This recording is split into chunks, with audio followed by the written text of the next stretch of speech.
दामद बरकातुहुल आलिया कहो, मददिल्लाह वाली कहो, हुजूर कहो, किबला कहो, काबा कहो, कुछ भी कहो, हकीकत तो ये है तो गंदा ही नुत्फा। लेकिन ये अपने मौलवी के लिए ये चीज को कबूल नहीं करे। जो चीज ये अपने मौलवियों के लिए कबूल नहीं करते, नौज बिल्लाह, ये रसूलुल्लाह के लिए बेधड़क बोल देते हैं। हमारा अकीदा यह है कि रसूलुल्लाह वादे इलाही के तहत एक आन के लिए मौत से दो चार हुए। आपकी हयात वैसी है, दुनियावी हिस्सी मानवी। वादे इलाही था, कुल्लो नफ्सिन ज़ायक़तुल मौत, हर नफ्स को, हर जानदार को मौत का मजा चखना है। इस वादे को पूरा किया गया। एक आन के लिए आका को मौत आई, रूह आपके जिस्म अथर में लौटा दी गई। आप अपनी रूह और जिस्म के साथ जिंदा सलामत। हम नहीं कहते, नाम इनका अहले हदीस है, हदीस ये नहीं पढ़ते, अकल के घोड़े ये दौड़ाते। इन मौलवी साहब को भी सुन लीजिए, इनका नाम भी बड़ा अजीब है।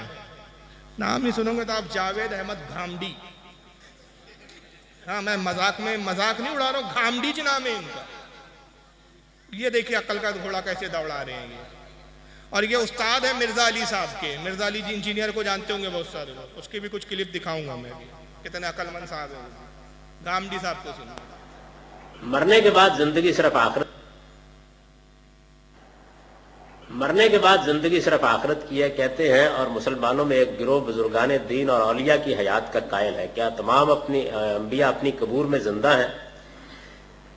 ये मेरी नाकिस अकल ही का कसूर है कि ये बात कभी मेरी आज तक समझ में नहीं आई कि जो लोग ये मानते हैं वो अंबिया अलैहिमुस्सलाम के बारे में क्या तस्वुर रखते हैं। यानी 3-4 फुट की कब्र में एक आदमी को जिंदा रखा गया, यानी 3-4 फुट की कब्र में एक आदमी को जिंदा रखा गया। ये कोई नेमत है, कोई शरफ है, कोई एजाज है, क्या चीज है? अंबिया अलैहिस्सलाम अपनी कबूर में जिंदा है। अगर आप वो बात कहें जो कुरान ने कही है कि अल्लाह ताला के साले बंदों को अल्लाह ने ये बशारत दी है, यानी जिनका मामला बिल्कुल साफ है और जाहिर है कि उनमें अंबिया उनके सरखैल हैं, कि उनके लिए बरज़ख में जहां अल्लाह ताला ने इंसानी शख्सियात को रखा हुआ है, वहां एक नौइयत की जिंदगी शुरू हो जाती है। वो जिंदगी कोई जिस्मानी जिंदगी नहीं होती, और उसमें अल्लाह ताला अपनी नेमतें इनायतें करते हैं जिस तरह के वो असल शख्सियात के साथ मामला करते हैं। तो बड़ी माकूल बात है। ये कोई एजाज है कहते मैं समझ नहीं पा रहा हूँ। लोग कहते हैं रसूलुल्लाह अपनी कब्र में जिंदा है। 4 फीट की जमीन में कोई आदमी और जिंदा ही है, ये समझ में आती है बात?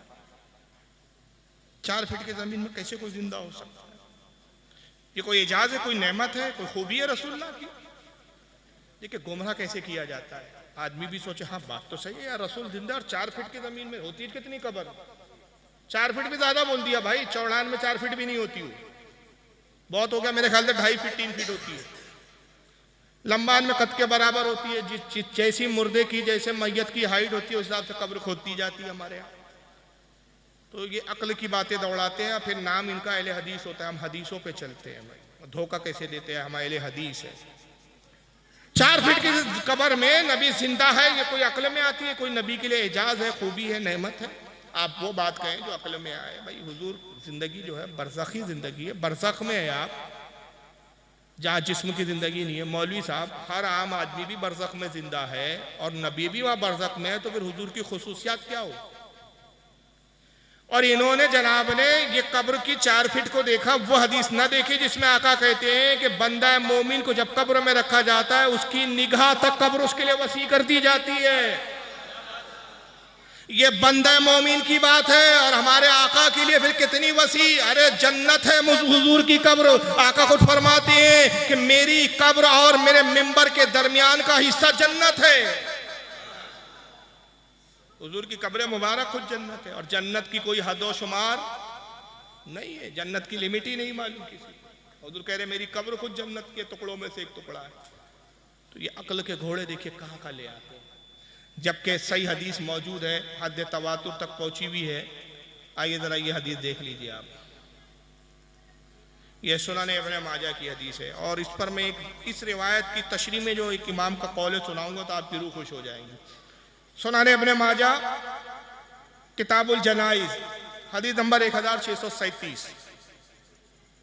अन अबी दरदा रज़ियल्लाहु ताला अन्हु क़ाला क़ाला रसूलुल्लाहि सल्लल्लाहु अलैहि वसल्लम, हज़रत अबू दरदा रज़ी अल्लाह ताला अन्हु से रिवायत है, कहते हैं कि अल्लाह के रसूल सल्लल्लाहु अलैहि वसल्लम ने इरशाद फरमाया, अक्सरुस सलात अलैया यौमुल जुमा। हुज़ूर ने कहा, लोगों जुमे के दिन कसरत के साथ मुझ पर दुरूद पढ़ो। रोजाना तो पढ़ो, ये नहीं कि जुमे को पढ़ो बाकी दिन ना पढ़ो, लेकिन जुमे के दिन क्या करो, कसरत से खूब खूब दुरूद पढ़ो मुझ पर। क्यों? फ़इन्नहु मशहुदुन तशहुदुल मलाइका, इसलिए कि जुमे का वो दिन है कि इस जुमे के दिन बड़ी तादाद में फरिश्ते मेरी बारगाह में हाजिर होते हैं। जब हुजूर कब्र में जिंदा नहीं है तो फरिश्ते आके करते क्या? मिट्टी का ढेर देखने आते हैं। अगर हुजूर आलम बरज़ख में है तो मुलाकात के लिए तो बरज़ख में जाना चाहिए, कब्र पर आके क्या करते हैं? आते इसलिए कि आका कब्र मुबारक में जिंदा है, हयात है। और रोजाना कितने आते हैं? इमाम दारमी रहमतुल्लाह अलैह, जो इमाम बुखारी इमाम मुस्लिम के उस्ताद है, सुनाने दारमी में नकल करते हैं, सुबह 70,000 फरिश्ते आते हैं, शाम 70,000 आते हैं, रोजाना 1,40,000 फरिश्ते हुजूर की कब्र की मुबारक पर हुजूर की ज़ियारत और मुलाकात के लिए आते हैं। और एक फरिश्ता जो एक बार आएगा क़यामत तक दोबारा आना नसीब नहीं होगा। इससे यह भी मसला हल हो गया जो कहते कब्रों पे जाना शिर्क है, कब्र पुजवा, ये सारे फरिश्ते 1,24,000 रोजाना कब्र पुजवा है जो कब्रों पर आते हैं। तुम हमें कब्रों से रोक सकते हो, लेकिन फरिश्तों को तुम्हारा बाप भी नहीं रोक सकता। पता चला कि सबसे बड़े तुम्हारे अकीदे के बकौल सबसे बड़े अगर कब्र पुजवा है तो फरिश्ते हैं। 70,000 सुबह, 70,000 शाम। लेकिन जुमे के दिन ये तादाद क्या हो जाती है? दुगनी हो जाती है। आका कहते हैं तादाद बढ़ जाती है। जुमे के दिन ज्यादा तादाद में फरिश्ते आते हैं, इसलिए मुझ पर जुमे के दिन ज्यादा दुरूद पढ़ो।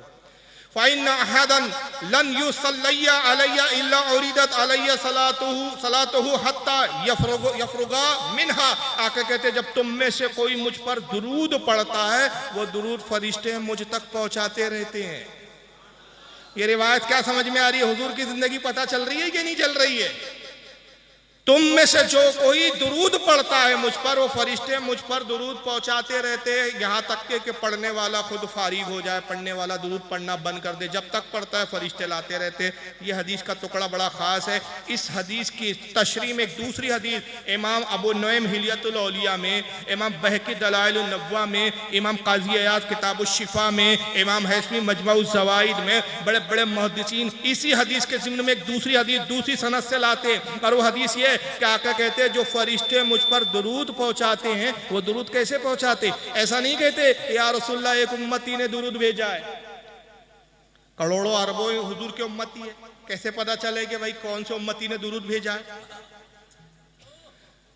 तो आका फरमाते हैं कि जब ये फरिश्ते मुझ पर दुरूद भेजते हैं, दुरूद पहुंचाते हैं मेरे उम्मती का, तो उस उम्मती का नाम बताते हैं, उसके बाप का नाम बताते हैं, उसके कबीले का नाम बताते हैं, जहां से पढ़ रहा है वो जगह बताते हैं, पूरा तारुफ पेश करते हैं। यहाँ तक कि फरिश्तों को ये भी पता है फारूक रज़वी महाराष्ट्र में रहता है, नागपुर का रहने वाला है, नागपुर से निकला, अब ये आ गया है कलकत्ता बंगाल में साहब यहाँ एक जलसे में बैठा हुआ है और जलसे में दुरूद पढ़ रहा है। तो फरिश्ते कहते हैं या रसूल अल्लाह, मोहम्मद इब्ने अब्दुल गफ्फार जो कबीले से पठान कबीले से ताल्लुक रखता है, जो महाराष्ट्र का रहने वाला, हिंदुस्तान के महाराष्ट्र का रहने वाला है, शहर नागपुर का है, इस वक्त बंगाल की सरजमीन में कलकत्ता के इलाके में बैठकर एक मजलिस में आप पर दुरूद भेज रहा है। आका कहते जब उस उम्मती का नाम बताते हैं, बाप का नाम बताते हैं, कबीले का नाम बताते, वो उम्मती मेरी निगाहों के सामने हो जाता है और मैं अपने उस उम्मती को ऐसे पहचानता हूं जैसे बाप अपने बेटे को पहचानता है।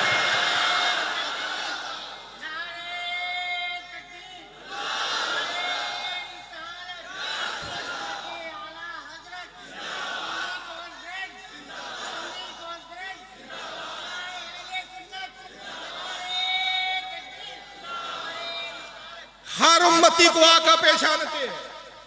जब उम्मती को पहचानते तो बेमानों को नहीं पहचानते, गद्दारों को नहीं पहचानते, उन्हें भी पहचानते। तो हिम्मत हो तो इमाम अबू नुएम को बिदअती बोलकर दिखाओ, हवाले दिखाना मेरी जिम्मेदारी। इमाम बहकी को बिदअती कहकर दिखाओ, अबे ये वो इमाम है कि जिनके नाम लेते हो तुम्हारी पगड़ियां गिर जाए। जिंदगियां खप गई इनकी हदीस दानियों में। मुहद्दिस किसे कहते हैं? अहले हदीस किसे कहते हैं? पंचर बनाने वाले को अहले हदीस नहीं कहते, रिक्शा चलाने वाले को अहले हदीस नहीं कहते, रफदैन किया, आमीन जोर से बोला, अहले हदीस। अरे वाह यार, इतनी शॉर्टकट डिग्री, बस आमीन जोर से बोल लो, हाथ यूं यूं हिला लो, अहले हदीस। अरे बदबख्तो, अहले हदीस कहते किसको है ये भी पता करो। इमाम जलालुद्दीन स्यूती रहमतुल्लाह ताला अलैह अल-हावी लिल फतावा में मुहद्दिस की तारीफ बयान करते हुए फरमाते हैं, मुहद्दिस, अहले हदीस, अहलुल हदीस, यही अलग अलग नाम आए हैं। उस शख्स को कहते हैं जिसको कम अज कम 1 लाख हदीसें माँ अस्मा और रिजाल के याद हो। कितनी हदीस है, कैसी याद हो? ऐसी नहीं उर्दू में बयान कर रहे जैसे हम बयान कर रहे हैं 1 लाख हदीस है, ऐसी तो 2 लाख हदीस मैं बयान कर दूंगा तो क्या मैं मुहद्दिस हो जाऊंगा? उर्दू में बयान किया, अल्लाह के रसूल ने फरमाया पानी बैठ कर पियो, 1 हदीस। अल्लाह के नबी सल्लल्लाहु अलैहि वसल्लम ने फरमाया हर मुसलमान शख्स को देखो, मोमिन को देखो, सलाम करो, 2 हदीस। जी नहीं, इसको हदीस दानी नहीं कहते मुहद्दिसीन।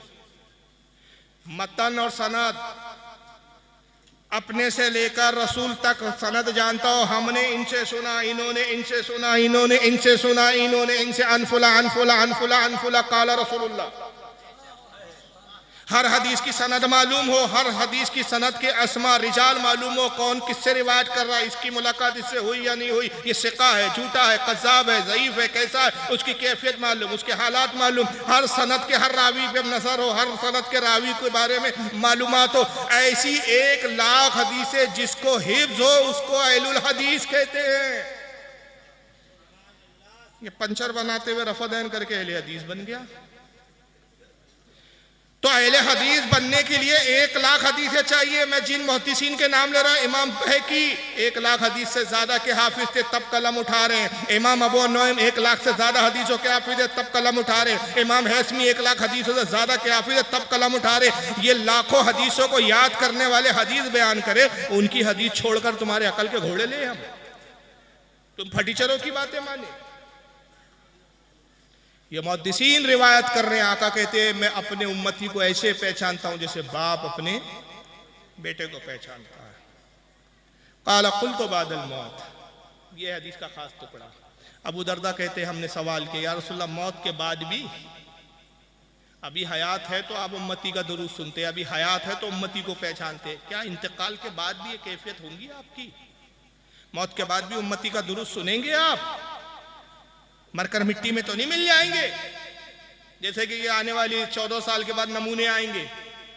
काला व बादल मौत, फरमाया हाँ हाँ मौत के बाद भी मैं तुम्हारा दुरूद सुनूंगा। इसलिए इन्नल्लाह हर्रम अलल अर्दी अन ताकुला अज्जादल अंबिया अलैहिस्सलाम व नबियुल्लाहि हय्युन युरज़क, इसलिए कि बेशक अल्लाह ने जमीन पर हराम कर दिया है कि वो अंबिया के जिस्मों को खाए। अंबिया अपनी कब्रों में जिंदा होते हैं और रिस्क पाते हैं। फ़नबियुल्लाहि हय्युन, बस अल्लाह का नबी जिंदा होता है, हय्युन जिंदा होता है, युरज़क रिस्क दिया जाता है।